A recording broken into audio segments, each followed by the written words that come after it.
Hi, I'm Stewart from the Norfolk Honey Company and welcome back to our season-long series of videos featuring the Honey Paw Langstroth hives. And today, having got everything painted, we're pretty much done with all the painting. I just wanted to focus on the floors and the roofs and just show you the features that they have.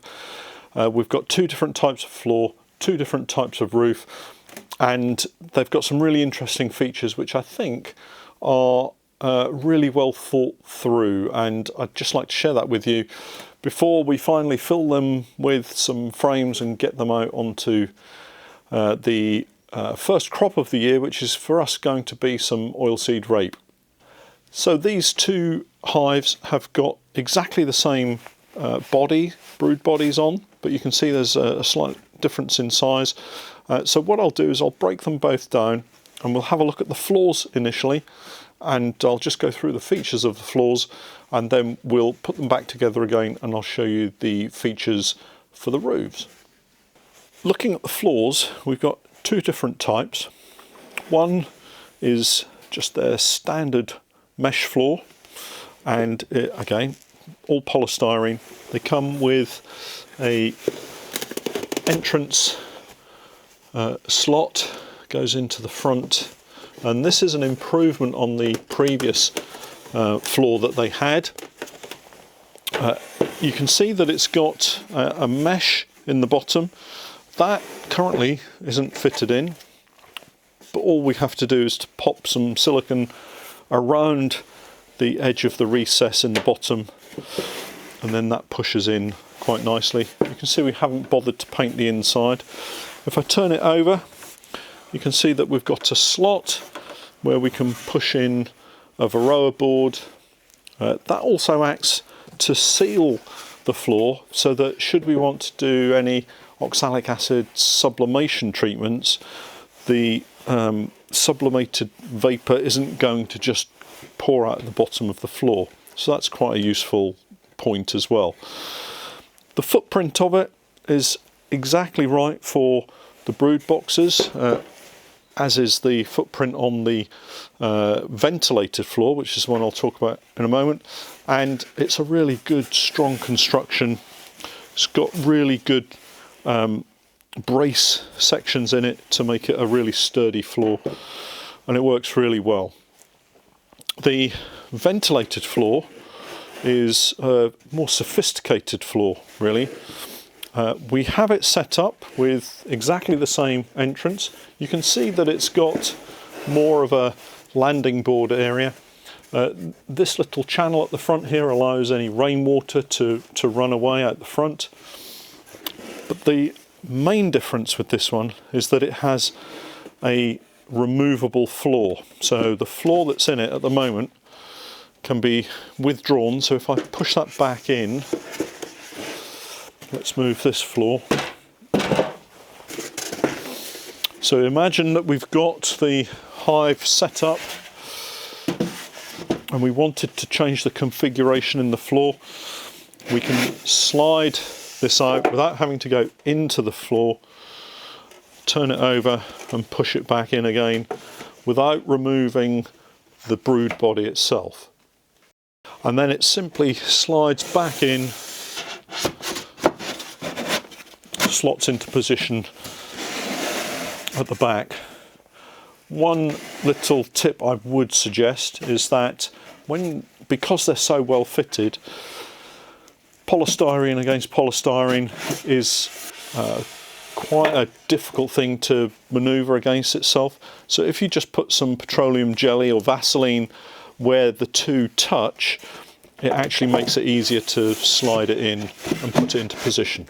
So why would you have this particular feature on this floor? Well, there are several reasons. So if you've got a particularly cold climate and you wanted to shut the hive down completely, you can see if I place this on the side here, that it produces a gap, an airspace beneath it. If I turn it over and put it down, it blocks off that airspace, and that will allow for a warmer environment.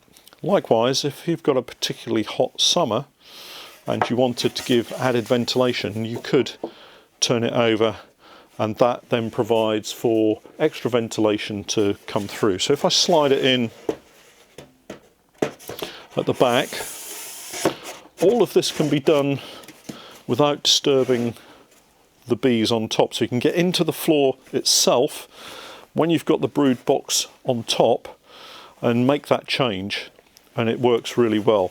The one thing I would say is that even though when it's turned over and pushed in, there is still a very small gap in the bottom, and if you were going to use an oxalic acid sublimation, what I would do is to just put some foam in either side before you push it back in, and that will block the sides completely so that you can do the sublimation without it again venting to the bottom. If I just remove that insert, it's got a bigger mesh area, and just like the smaller floor, I haven't actually fitted these in, so I can take these out to show you. So this is the way that you would receive the floor. You get these two inserts, and you'll see if I pop it onto here, you can see that it's got 3 lugs on the side. Now those, for the mesh floor, you remove, so you cut those off with a sharp knife. But with the ventilated floor, if you pop them side by side and just twist, you'll see that they lock into position, and so the two go side by side and lock in really nicely. Again, silicone seal around the bottom, pop the floor mesh in place, push it down, and that's all you have to do, and it fits in there really well. The other benefit with this system, and this is a really important point, is that if you wanted to collect pollen, and it's something that we intend to do this year, you can remove this insert and add a pollen collecting insert, which we have, and we'll show you how that goes together and how it fits into this as we get through into the season. But it's simply a case of sliding this insert out and then pushing the pollen trap in. So rather than having to remove an entire floor or to dismantle the entire hive, you can pop the pollen trap in, collect some pollen for 24 hours, remove it, and put the existing floor back in place without having to disrupt the colony, taking it apart. Maybe you've got lots of supers on, it's all going to be really heavy. This is just such a really clever idea. So that's our ventilated floor. Will fit in 2 ways. This is our mesh floor, and we'll just pop the box on again, and if I just turn it to the side, you can see at the side it has these 2 positions here and here that lock in to the side of the brood box. Again, a really nice feature. So those are the floors, and I think they're really clever bits of equipment. Moving on to the roofs, we have 2 different types of roof. The first one is called a migratory roof, and this fits the exact footprint of the brood box. Again, it's got those little lugs that fit in onto the top of the brood box, and that locks it into position. What we do is we put a strap around the entire setup, and that's good to go onto the back of the truck, and we can move lots of these without having roofs that are overhanging the side. Another very neat feature of this roof is that it incorporates a floor. So if I just lift it up, you can see that the roof is recessed all the way round, and also has lugs, the female section of a recess to allow you to fit another box on top of it. So if I wanted to, I can put another box on top and we've got 2 colonies in effect. So let's pretend that we have a double brood situation.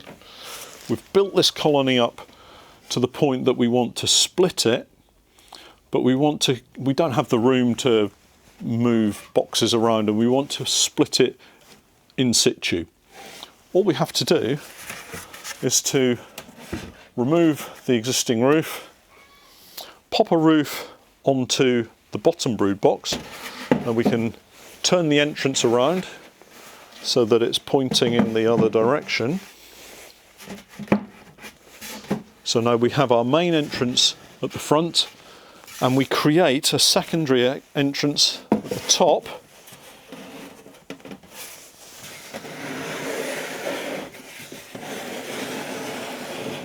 So we now have an entrance at the back in effect, and we can pop another roof on top to create 2 colonies. So we now have, let's say, a colony in the bottom which has got our existing queen, and a colony in the top that has maybe queen cells in it. So we've potentially effectively had an artificial swarm set up, but we've kept it all in the same spot. All of the flying bees will go back to the colony in the bottom, and then you can take the top brood box off at any given time, pop it onto a secondary floor, add another roof, and away you go.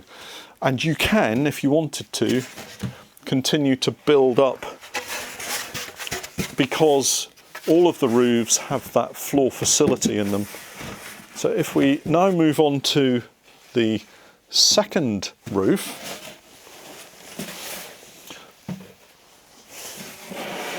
and this roof I call a standard roof. I think on the Honey Paw website it's called a telescoping roof because it comes down at the sides, and it's what I would think of as a more traditional roof. Exactly the same features. So with the migratory roof, you don't actually need to have a crown board.